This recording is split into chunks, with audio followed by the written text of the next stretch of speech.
Okay, I was very gratified to know. Don't go yet. Gratified to know that so many of you have already seen the exhibit upstairs, the Radical Camera exhibit, because what I'm going to talk about tonight, that exhibit provides a lot of very significant context for what I'm going to have to say about Weegee, because there are a lot of similarities between what he was doing and other photographers in the Photo League were doing, but more importantly, there were very, very significant differences in their styles. And mostly this evening, I'm going to talk about those differences. You may proceed. This man that you are about to see on the screen is without question the greatest and most influential tabloid news photographer in history.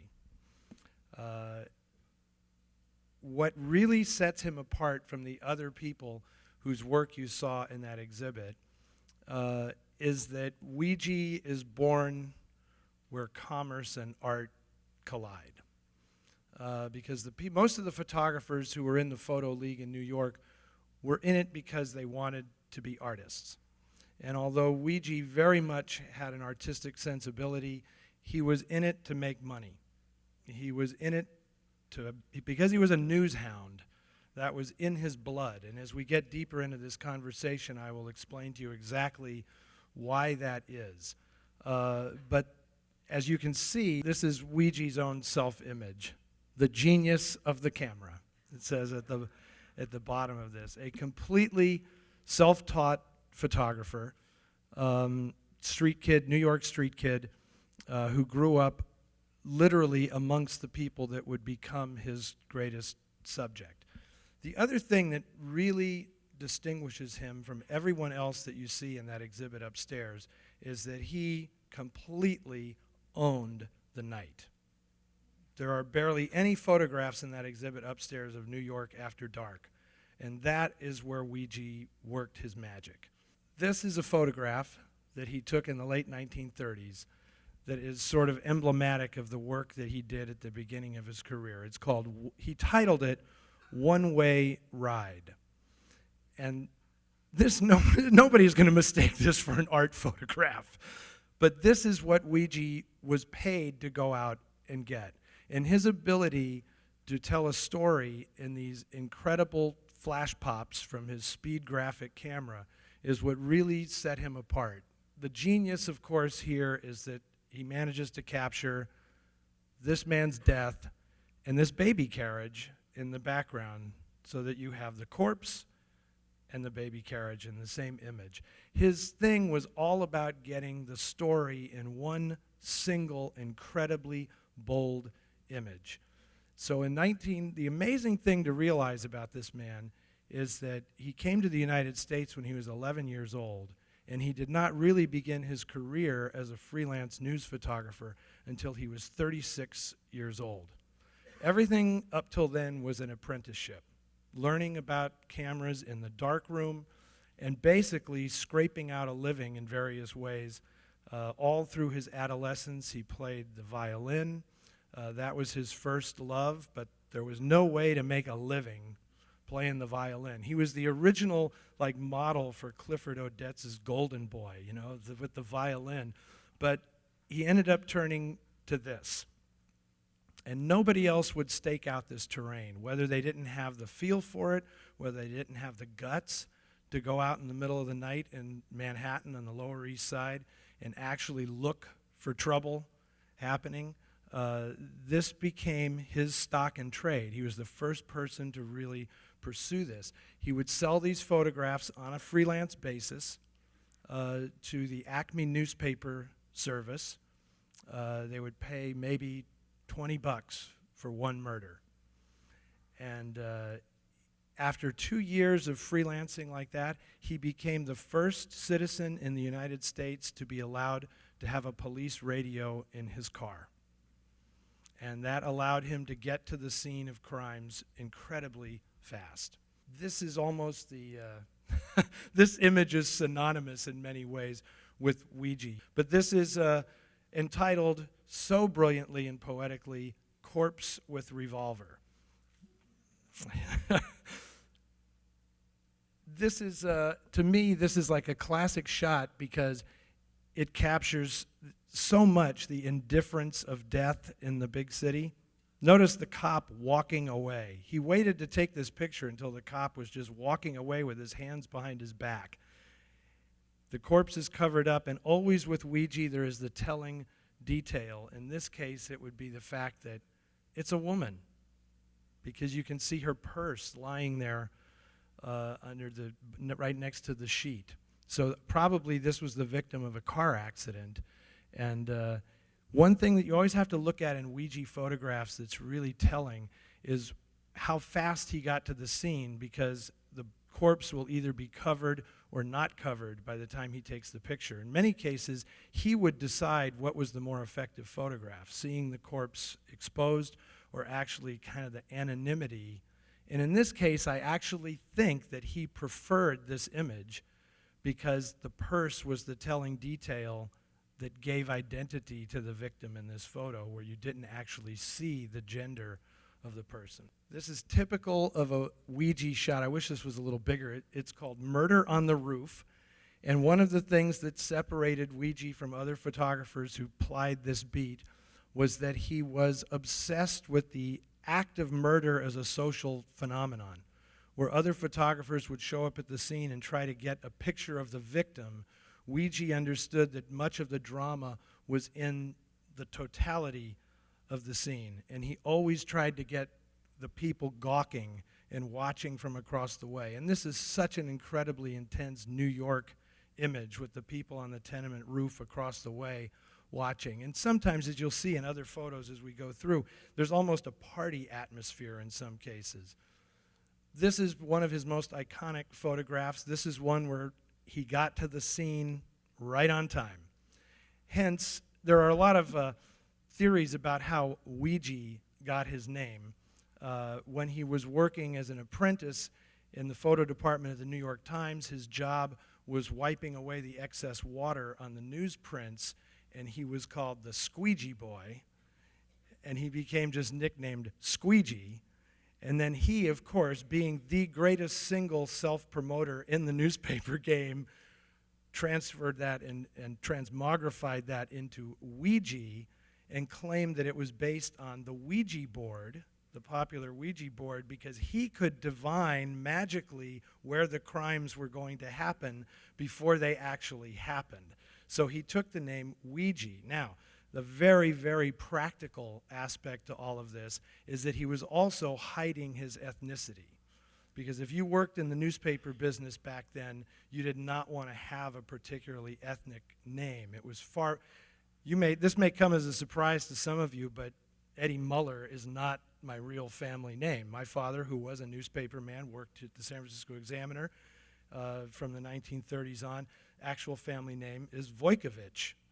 And when he got his job and his first byline, first thing the sports editor said was, you got to change your name because nobody named Vojkovic gets a byline in this newspaper. So if Yusher Felig was going to become the greatest crime photographer in history, he needed a different name. And so that's why he chose Weegee. This is Weegee at work. That body is still red hot on the asphalt here. This photograph is called Gunman Killed by Off-Duty Cop, 344 Broome Street, February 3rd, 1942. That is a crime photograph. This photograph is so amazing. If you can see what's actually happening, one of the great mysteries of this image is what has actually happened. The gunman has fallen face first on the ground with his cigar still in his mouth. And that's what he's obviously bleeding, but that's a cigar that is still wedged in his mouth on the ground. That is an absolutely classic photograph. Now, this, I think, is a very significant moment in Weegee's his development. It's a picture he took of a murder scene called On the Spot. The very effective New York Police Department standing around with nothing to do after the murder has taken place. This is Weegee's photograph of the scene.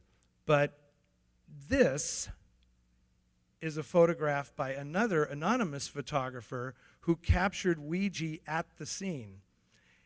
And I really think that when he saw this photograph, it kind of changed his approach to what he was doing. Number one, you'll see in Weegee's photograph, the body is covered.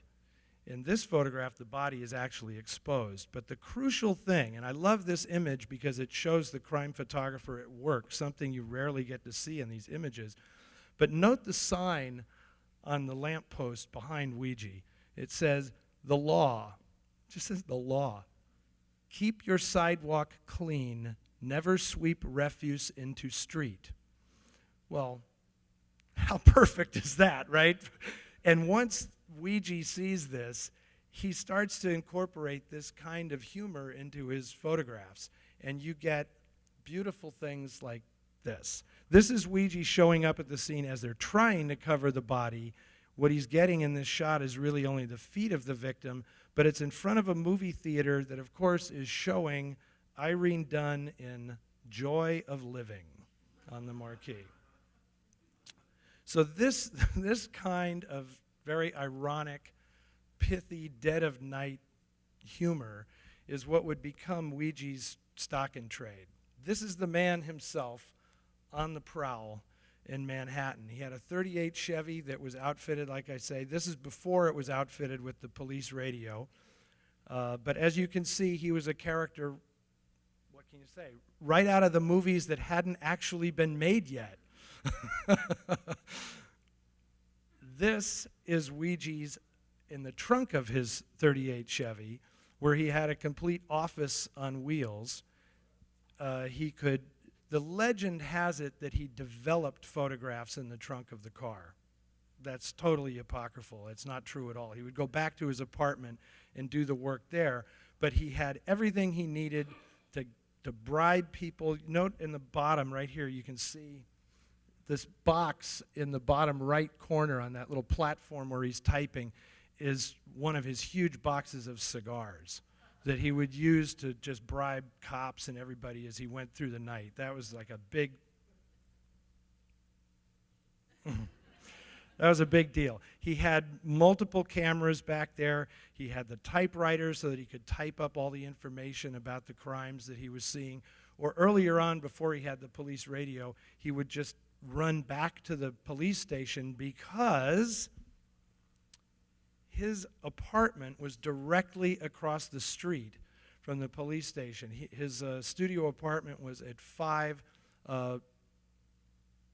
Park Center Market in Lower Manhattan, and he had an apartment right above a gun shop that was directly across from the police station, and he would start the night going in there to see what was hot on the wire, and then he would run back, get the information about the crime that he had just photographed, run up to his darkroom, process the picture, develop it, and get it to the news syndicate by like 5 o'clock in the morning, and they would get it into the papers for the Bulldog editions or something in the morning. This is his studio apartment.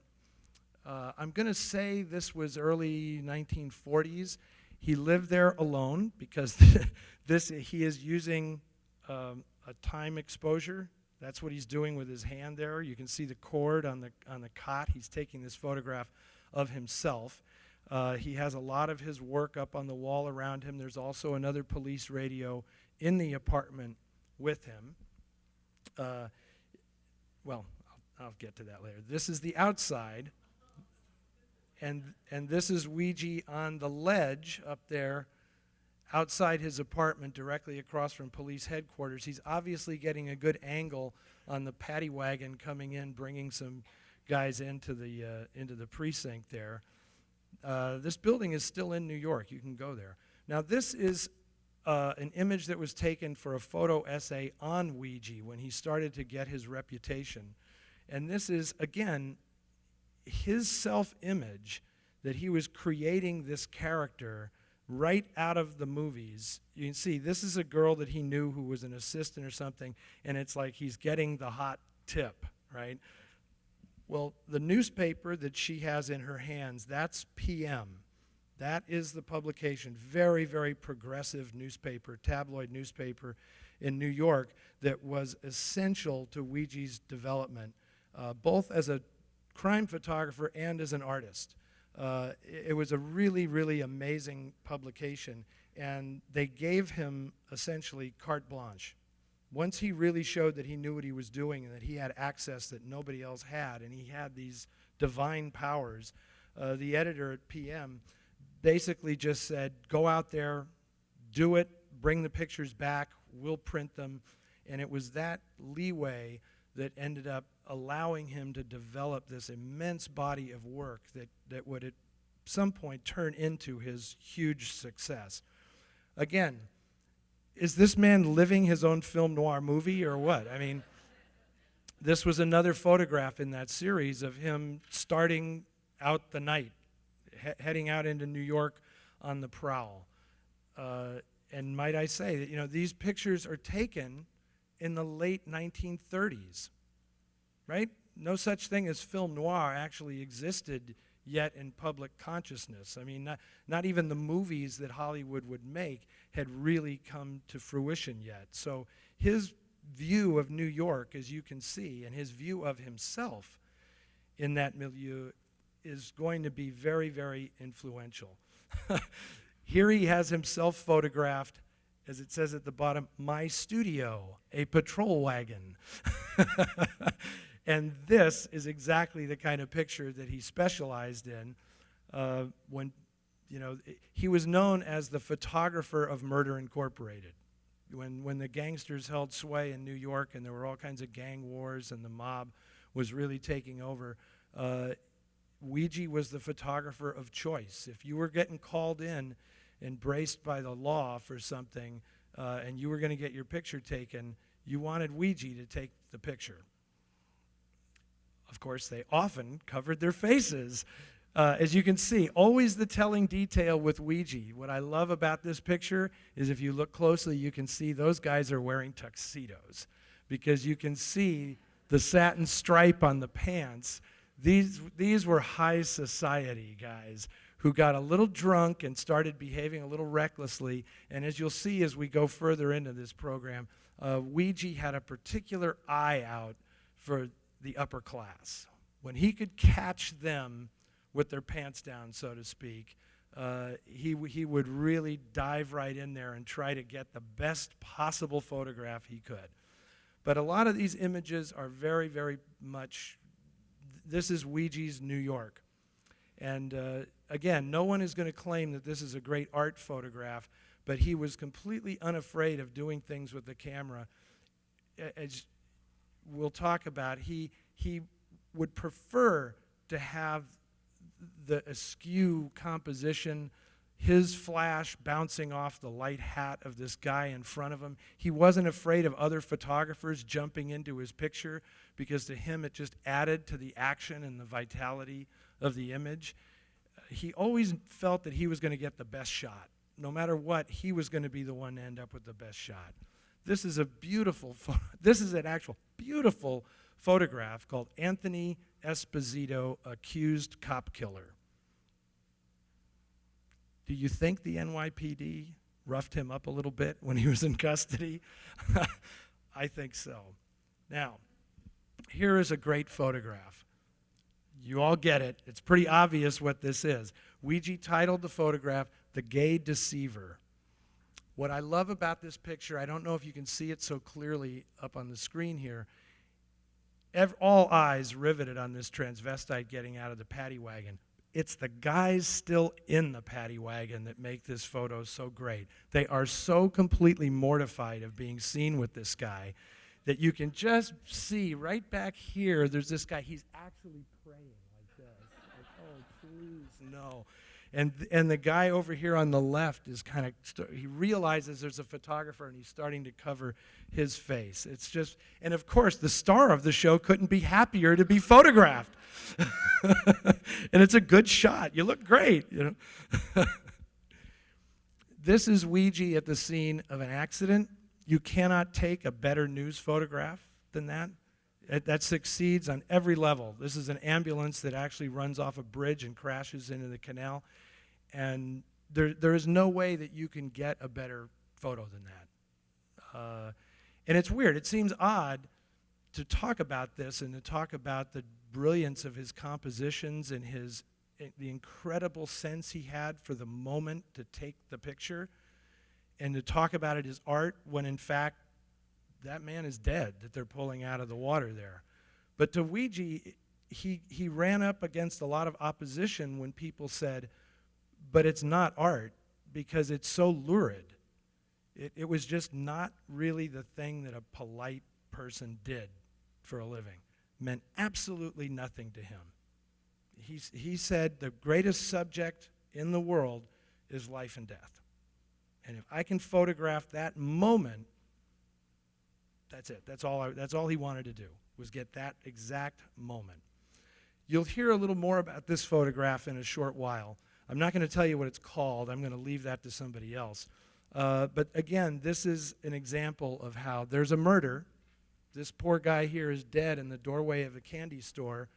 But rather than run up and take the picture of the dead guy, he chose to photograph the entirety of the building for this image. We'll have more to say about that shortly. Okay, here's another example of when people say he's taking these grotesque, lurid images. This is a photograph of a car accident. These two kids hijacked a car and took it for a joyride and then crashed it on Fifth Avenue. And this is the picture that Weegee got from this incident. This is the two kids in the car waiting for the ambulance to arrive. And it's just a fabulous photograph. He goes after big emotions, but you're never exactly sure what the emotions are. And there's never just one in the picture. That's what's so amazing, because this is shocking when you first glance at it. You know something terrible has happened. Then you look again, and there's this incredible tenderness with these two young boys, and the guy is actually like putting a cigarette in the mouth of his friend as they wait for the ambulance to arrive. Now, what photographer would have waited and known something good is going to happen here, and I'm going to get that? And it's really a perfect photograph. Okay, this is Weegee at his most humorous, where he responds to a fire call, and he goes to the building, and of course, when he looks up and sees high-grade all-beef frankfurters on the top of the building, and at the mid-range it says, simply add boiling water, he figures, okay, thank you, I now have my shot. But if you think that he was immune to the emotion in these incidents, then he would take a photograph like this. And this is one of his most famous photos, and he entitled this, "I Cried When I Took This Picture." Mrs. Henrietta Torres and her daughter Ada watch another daughter and her son die in the fire. That's the name of this photograph, that entire title. He always said that when you establish a bond with your subject so that when they are laughing and they are crying, you are as well, paraphrasing, then you know that you're on the right track. And one of the things that's really essential about Weegee's work is that he came from this. He is not an interloper coming and taking pictures like of the big city like a zoo. This is where he came from. And he knows all of these people, and he felt that he was entitled to get this close. And that's a very, very important part of his work. Now this photo, I included this in here. This is a little weird because this purported to be an image of his show at the Photo League in the early 1940s, but I actually don't believe it is because the clothes on these people look too much like a 1960s style to be the early 40s. I think what this is a recreation of his show at the Photo League. And the reason I included this was because one of the things that I really appreciate about Weegee is he was an artist and he understood art, but he had absolutely no pretensions about being an artist. And when he had the show, he put these images up on the wall just like with staples and tacks, and he hand wrote the captions, you know, like you saw like this at the bottom. It says, "Simply add boiling water." That's him scrawling on the photograph. It's very, very important to understand Weegee's art and influence, to understand that he was one of the first, quote-unquote, artists engaged in completely reproducible mass art, right? I mean, he wasn't making these photographs to put on a museum wall. They were running in the newspaper. He would give photographs to people. It didn't matter to him really what the dimensions were of the image. If you've seen images up here on the screen tonight with the crop marks on it, he was so used to this from the newspapers saying, well, this is the part of the photograph that we want to use, we'll lose that part, that he had no artistic pretension about, oh, but this is part of the image as well. When you look at Weegee's photographs in different books, they're all different. The same photograph may appear as a vertical in one book and a horizontal image in another book. And it actually didn't matter to him because he really felt that it was the story in the photograph. Like, I got that moment, and it didn't matter how it was presented or that it was, you know, he just didn't have that artistic attitude about him. This is the book that made him. When he had a lot of these photographs put together, he produced this hardcover book called Naked City. And nobody had seen anything quite like this before. I love the inscription, "To Dale Smith, from one genius to another." Notice the lack of the H in another. From one genius to another. This book would change everything. And you can see right here this is his little photo credit that he stamped on the back of all of his photographs when it went to the news syndicate. Credit photo by Weegee the Famous. Okay, now, let me see what we got here. Oh, okay. If you can douse this for a second. Danny, if you can darken the screen for a second. I think I'm feeling it tonight with Weegee tonight. Okay, it's gone. Thank you. I think what we can actually do here tonight, since he was an amazing guy, he knows this show is going on about the Photo League. I think he wants to be here. And I'm starting to feel that his presence is strongly felt. So I think what we should do is actually interview the man himself. Are you all, I mean, it's going to take like a little spiritual connection here to raise him tonight, but I think we can actually do it. So rather than hear me continue to go on about Mr. Fellig's work, I think we should ask him himself. So if he was here, I would say, how do you actually go about deciding what it is you want to photograph? Because after all, there are 8 million stories in the Naked City. How do you know what kind of story to follow? What I did simply was this. I went down to Manhattan Police Headquarters. For 2 years, I worked without a police car or any kind of credentials. When a story came over the police teletype, I would go to it. And the idea was I sold the pictures to the newspapers. And naturally, I picked a story that meant something. In other words, names make news. If there's a fight between a drunken couple on 3rd Avenue or 9th Avenue in Hell's Kitchen, nobody cares. It's just a barroom brawl. But if society has a fight in the Cadillac on Park Avenue and their names, they're in the social register, this makes news, and the papers are interested in that.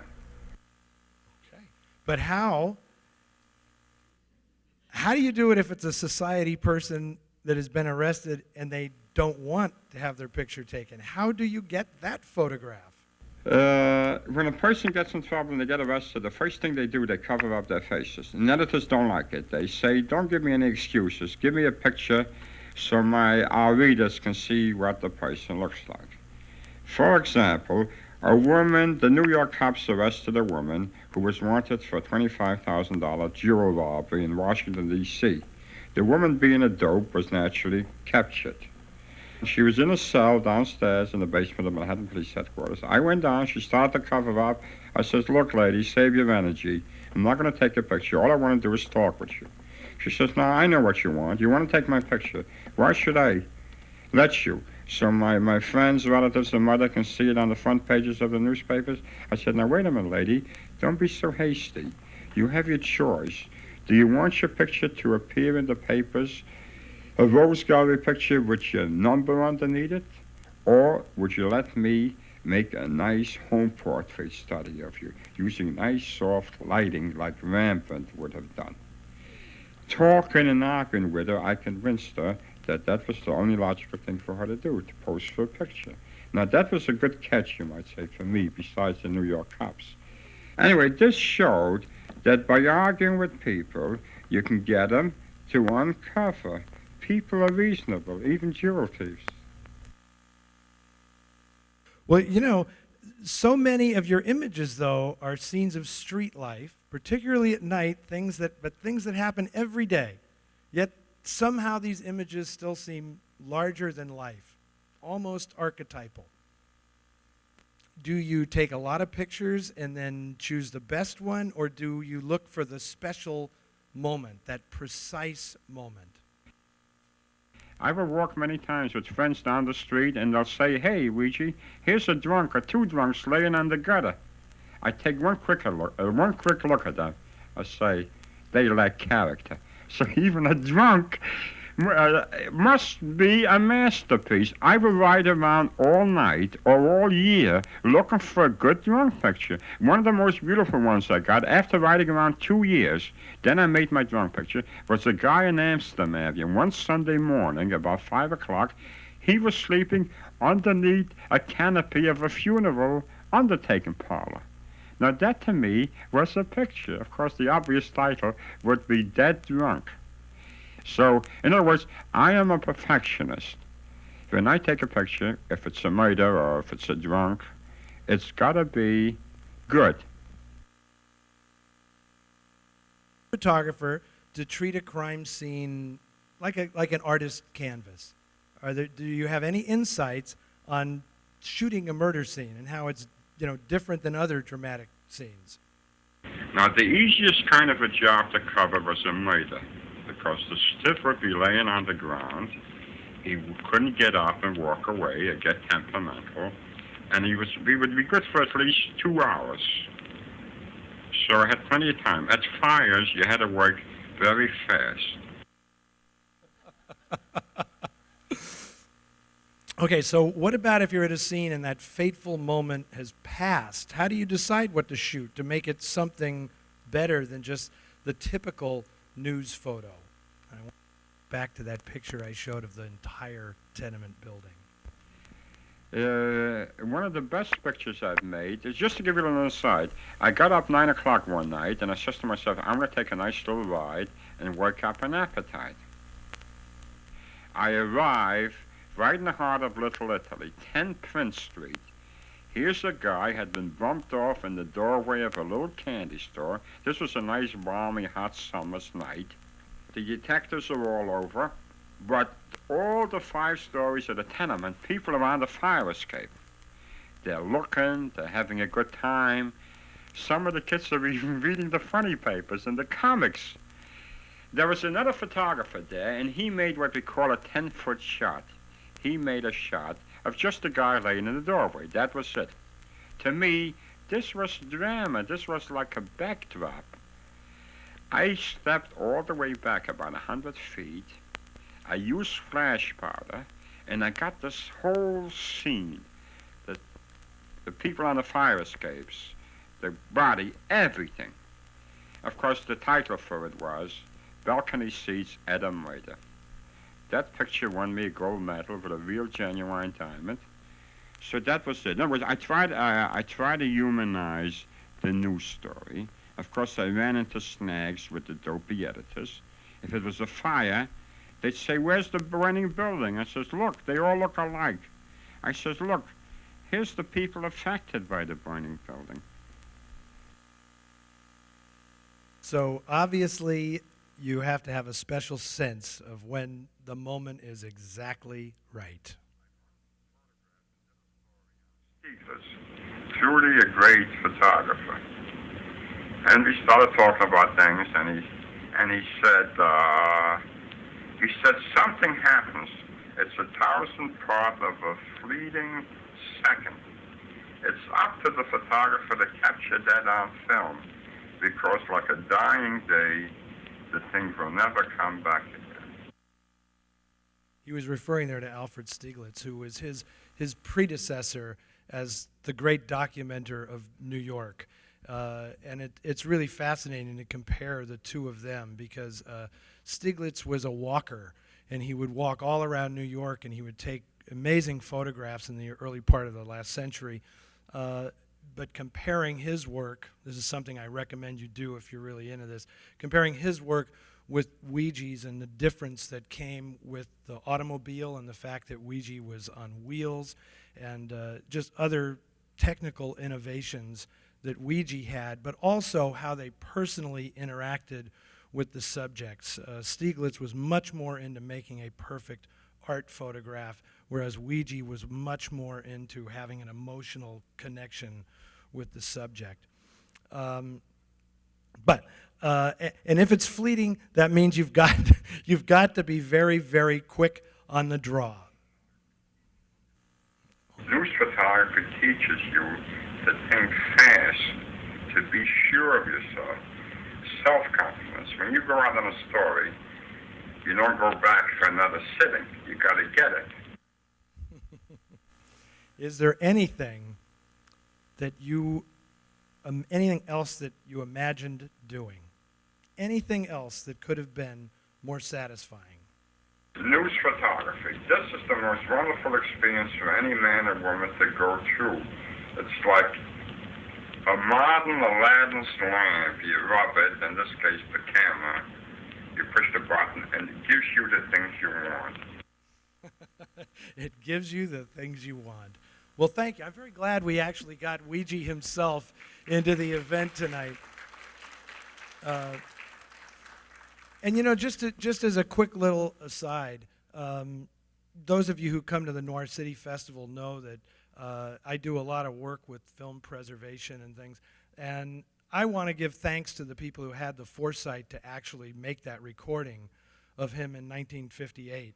That's like very, very little exists of him actually talking about his work, and it really it goes to show how you can't take any of this stuff for granted. And the fact that they did that, they put it out on a vinyl record in 1958. Weegee and 7 other photographers talking about their work, and now thanks to the internet, it took me about a minute and a half to make him show up here tonight. So I think that's absolutely fantastic, and I want to acknowledge those nameless people who had the sense to make that recording of him when they did. Okay, after Weegee had this amazing success with the book Naked City. You can go, Danny, you can give us the screen back. He did an amazing thing. He said that he was done with crime. He wasn't going to shoot crime pictures anymore. And so he turned his camera on really creating what was essentially an autobiographical record of New York as he knew it when he was growing up. Just to give you a quick background, as I mentioned, he came to the United States when he was 11 years old. His family was from Galicia, which is now the Ukraine. His father desperately wanted to be a rabbi and studied. When he came to the United States, he continued his study and eventually became a rabbi. But the relationship with his father was very, very strained because it's very much like a novel. It was the old world father and the new world son, really at loggerheads. And when Weegee got to New York, obviously he arrived as Usher Felig, and his first name was immediately changed to Arthur at Ellis Island. So he was Arthur Fellig for his whole life, except when he ordained himself Weegee. And he left home very early. They were incredibly poor, dirt poor, the family. His father sold household goods on a push cart on the Lower East Side. And Arthur was out there on the street trying to make a living very, very early on. He hooked up with a guy who took photographs. This, I think, was the crucial incident in his life that sort of set him on this path. He hooked up with a guy who took photographs of kids on ponies. And he said he realized early on that no matter how poor a family was, if you put their kid on a pony, they'd buy that picture. Right? So he said you never took a picture of kids during the week because they never dressed up. They didn't want the picture of their kids in the tattered clothes. You had to keep the pony all week, go out, take the pictures on the weekend when they put the kids in the good clothes. Then you'd go around house by house and you'd sell the pictures during the following week. I mean, it's amazing, but that's how he did it. Of course, he decided to set out on his own. Even as a teenager, he was a freelance, mentality, and he realized it was impossible because he had to feed the horse. So, kind of a dumb idea when you're trying to make it in this business to not be able to have enough money to feed the horse. But he caught on with these photography agencies, ended up working at the New York Times, and the rest, as they say, is history. But in the mid-'40s, this is a very iconic Weegee photograph. I mean, I don't know how many people have seen this image and not realized that this is a Weegee photograph. And it's also incredible because, like he talked about, catching that moment, like the dying end of the day, this is an extraordinary image because this is, nobody's imagined Photoshop at the point this was taken, and yet this looks like a completely Photoshopped image. It is so incredibly perfect in every way. All the faces of the kids, all the gestures. This little boy here in the middle, I mean, even at that distance, you can say, wait, is that really that kid's head? Or did they stick it on that body? I mean, but somehow he would get these amazing photos. Now, this is, as I was saying about the cropping of images, this is a photograph that's appeared in many forms, always cropped differently. And I think you see this tenderness in Weegee when he trains his camera on kids. Can you see the little kitten in the girl's arms there? As you'll see in a minute when I get into some of his other less ethical techniques, you almost wonder if he gave that girl the cat and said, now go lie down with the other kids, But it really is remarkable. It shows that he had this ability to be Johnny on the spot, not just when it was a crime scene, but this was just kids sleeping on a tenement during a really, really hot summer in New York, sleeping out on the fire escape. Now, this is another one of his most famous photographs. Who knows the name of this photograph? Okay. I wonder if you could guess. This is called Their First Murder. And this was a photograph that he took that is so extraordinary. The woman in the center that you see, the older woman in the center, her son has just been killed. And literally, Weegee is taking this photograph standing over the body. And this kid that you can barely see right over here, the boy right in front of her, is like a cousin of the victim who is trying to push his way through the crowd to see the body. And all of these reactions, this is what I said about there is no single emotion evident in a Weegee photograph. That's what he was after. It's like a party for this kid on the left over here. He's having a great time. And this little girl in the foreground, I mean, that expression is extraordinary. And this girl in the foreground over here is like 50 going on 12. She's seen it all already. This is not her first murder, I don't think. Very, very amazing photograph. And he has that incredible city skyline behind it. Amazing.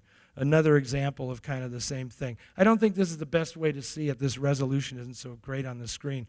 But every face in this crowd tells a story. And this is really what he was doing in Naked City in the book, and in the book he was about to put out, which was just about New Yorkers. You know, these are, well, as you'll see when I get to it. Now here he would go out to Coney Island every summer and photograph the exodus from the city out to the beaches. And this is emblematic of his style. It's like, wow, that's a great photo. And he would say, I had to wait like 3 hours for somebody to lose a kid.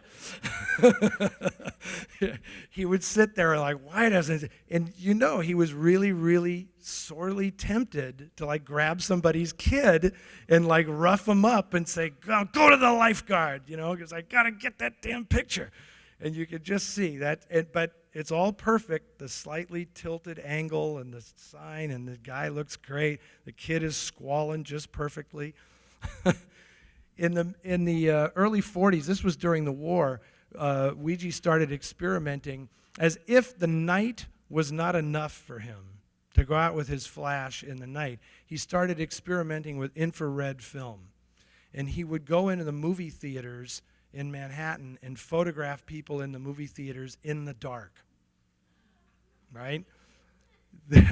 This is a really remarkable photograph, because a document of its time. This is 1943.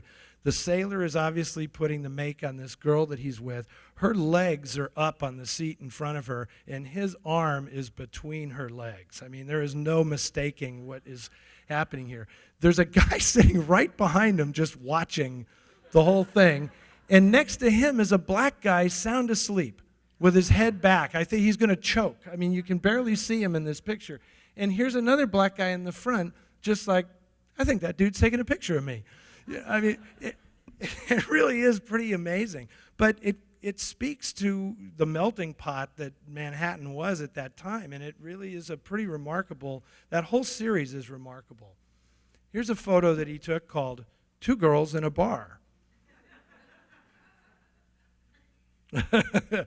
Well, there you go. I mean, Weegee was clearly documenting things that other people were not yet prepared to photograph. And as classic examples of Weegee's people, they are totally unabashed. You will notice that the image of the guy getting out of the paddy wagon, the transvestite, and these two women in the bar, they could care less that they're being photographed by Weegee. They're happy about it, really. More of Weegee's people. Shorty ringing in the local mascot, ringing in 1943 downtown. As you see, Weegee was a specialist in people who have celebrated a little bit too much. And this is kind of, I've always been amused by this photograph, because I wondered if the Coca-Cola sign was some kind of editorial thing on Weegee's part. Like, dude, try the Coke next time. Okay, now if you've ever heard the Pogues song Fairy Tale of New York, these are the people that they're singing about in that song. Remarkable. Just an absolutely remarkable image. I mean, she's got the big shiner, but they're out celebrating. And look at the incredibly graceful way they're both handling their drinks. It's absolutely a gorgeous photograph. Okay, Weegee's most famous and controversial photograph. It has two titles. One is The Fashionable People. The other one that he retitled it is The Critic. We could actually have an entire college course based on this one photograph. This is the 1943 opening of the Metropolitan Opera in New York. Weegee is there on assignment to photograph the swells arriving for the event. This is the photograph that he turns in as his evidence of the event, okay? It gets picked up by Life magazine. These two women, Mrs. Margaret Cavanaugh and Lady Decies, were very, very prominent New Yorkers who were mortified by this photograph, which, of course, was Weegee's intention all along. This is exactly what he loved to do to wealthy people in his photographs. The truth behind this photograph is that this was no accident. He actually knew this woman. She was a regular at Sammy's, which was the Bowery Follies place where Weegee was a regular. He picked her up. He had an assistant named Lou Liotta at this time, and Lou Liotta testified to this later on. They drove around in Weegee's car for about 2 hours and got her totally drunk, which was not hard to do. They got out at the Met. Lou Liotta's job was to hold her upright until these two arrived, at which point, when they got out of the car, he had a sign worked out like, "Let her loose," and she just staggered forward a few steps, and as Lou Liotta said, the flash bulbs went off. He said, "I thought I was going to go blind." And it's fabulous how Mrs. Kavanaugh doesn't look at her. She is just so totally together. It's like, I'm not looking over here. I'm not seeing this. The flash is going off. I'm posing for the picture. Now, whether this is apocryphal or not, I don't know, but there's a story that like 6 months later, her son, Mrs. Kavanaugh's son, is in the trenches in Europe. This is right during World War II.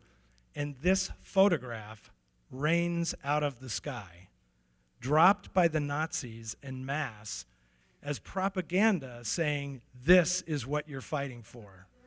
And he sees this photograph of his mother, right? It's like, oh my God. Now, that's his story, and he's sticking to it. That sounds pretty amazing to me. But this is probably Weegee's most famous photograph. And there is the man himself at the height of his glory. Okay, now I'm going to have to be kind of quick now if we're going to have any time for questions or anything. But I do want to show you, this was the second book that he came out with that was not crime pictures. But I do want to show you very quickly something very important. What happened, and we're going to go with this in just a second, what happened with the success of Naked City is that someone very similar to Weegee, a writer named Mark Hellinger, he was a New York columnist, very Damon Runyon-esque kind of character, had come to Hollywood in the late 1930s from New York and become a very successful movie producer.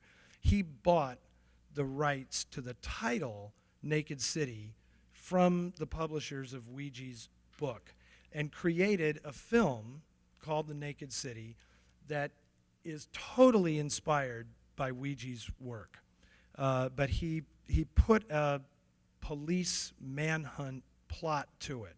So what Hellinger wanted to do, because Weegee's stuff was so influential, he wanted to figure out a way to make a dramatic narrative that felt the same way as Weegee's photographs, with all these little vignettes of the city. It's a very clever way to introduce the characters of the cops and the killers in the story, mixing them into, these are just 3 more stories of the 8 million in the Naked City. But it's kind of fascinating that all of that was done because it's almost like those scenes are like turning the pages in one of Weegee's books. You're just seeing these little vignettes of life in the city. What was fascinating about what happened after that was, sadly, it was like so many stories, Weegee got pulled to Hollywood, and it kind of wrecked him. You can give me the screen back. He didn't like it. He went out to Hollywood. He figured, oh, they want to make me a big deal now. And he kind of got lost out there. He actually started acting in films as a bit player and serving as a technical consultant to other films. He really had nothing whatsoever to do with the production of Naked City. But when he was out in Hollywood, he really didn't respond to the place at all. He had very caustic things to say about it. He didn't like the people. He thought they were all fake compared to his people in New York. I included this photograph because, to me, this is Weegee meets Hollywood. This is a picture of one of the most powerful people in Hollywood, Hedda Hopper, the gossip columnist, and this is Weegee's photograph of her called Hopper's Topper. And what I especially like is he got the lipstick on her teeth right there in the front. I think that's just, yes, that is perfect. While he was out there, of course, he's in the glamour capital of the world, and what does he do? He goes to like the Follies, and he ends up taking a whole series of photographs of strippers that became the basis of his book, Weegee's Hollywood. And as you can see, this is a guy who goes to Hollywood, and it really doesn't look any different than where he was in New York. And his images of strippers at work look kind of like crime scenes in a way. But here's like an example of Weegee at his best. Anybody would make a beautiful fine art photograph of this woman. She's got a beautiful figure. She's all painted in gold. She's like a stripper down on Hollywood Boulevard or something.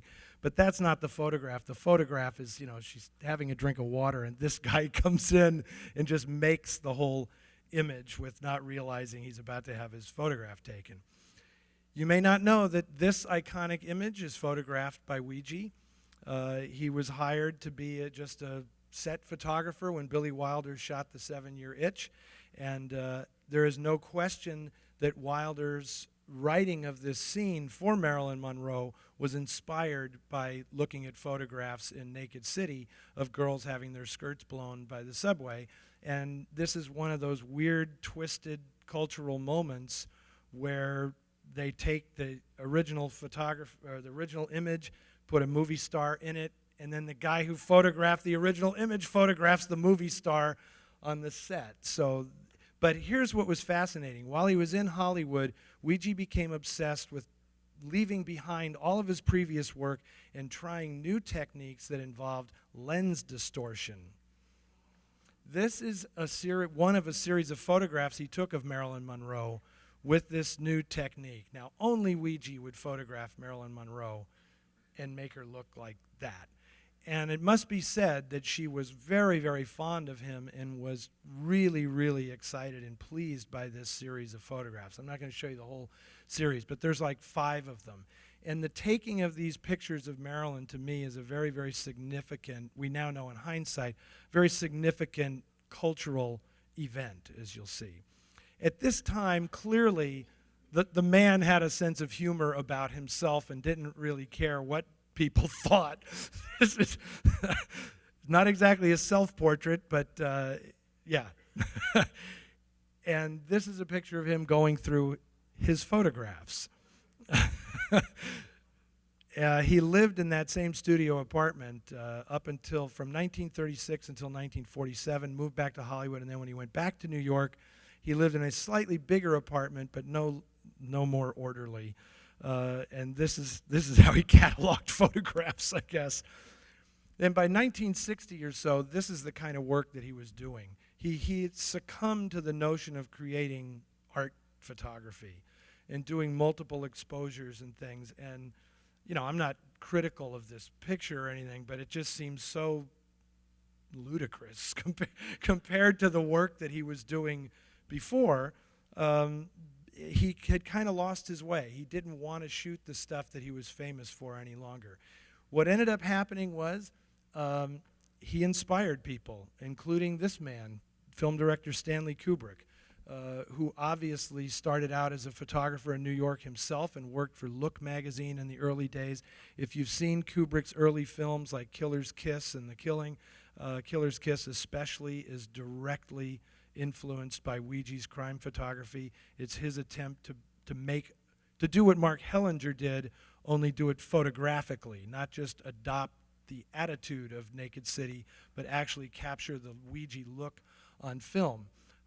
He ended up hiring Weegee as a consultant on Dr. Strangelove, as a photographic consultant on Dr. Strangelove, and Weegee was the still photographer for that movie and is actually in the film, in the famous pie fight scene in the war room. Weegee is actually there documenting the whole thing and takes a few pies in the face for his trouble. This is why I pointed out the Marilyn pictures. The artist as celebrity. Do you think other young people in New York were noticing? Yeah, I definitely think that this guy from Pittsburgh was into Weegee in a big way, and definitely those Marilyn pictures and Weegee's work with distortion and his odd, strange celebrity with being a faux artist and playing with people's expectations was something that really influenced Andy Warhol, and this was Weegee's photograph, his photographic portrait of Andy Warhol, one of the last things that he did. This was Weegee's obituary in the New York papers, and there you have it. It's all about what they say in the head when you die. And he is a crime photographer. That is how he was known in New York when he died. There are all kinds of mistakes in this obituary that I'm sure he would not be too fond of. But really kind of an amazing life story, and the guy's influence remains huge. I actually think there's been kind of a renaissance in the past few years, with his work from the 30s and 40s. And something I just want to leave you with is, I don't know if there are any really young people in the crowd tonight, but I hope a lot of what I've said about his style and the way he went about his work is worth thinking about now because of us living in the digital age and how incredibly easy all this photography is, and that there really are no news photographers any longer. We are the news photographers. When was the last time you saw a really extraordinary photograph in the newspaper? It just really doesn't happen anymore. Everything is video now, and while that's interesting in its own right for the power that gives the public, it has removed the artistry from capturing that exact moment. And if for nothing else, I idolize this guy because of his ability to capture that moment with a speed graphic camera. If you ever held one of those, they are so cumbersome, it's impossible to believe. He was doing it with flash bulbs that he had to exchange with every picture. It was a crank mechanism. There was nothing automatic about it, and he did it all without ever taking the cigar out of his mouth. Absolutely phenomenal.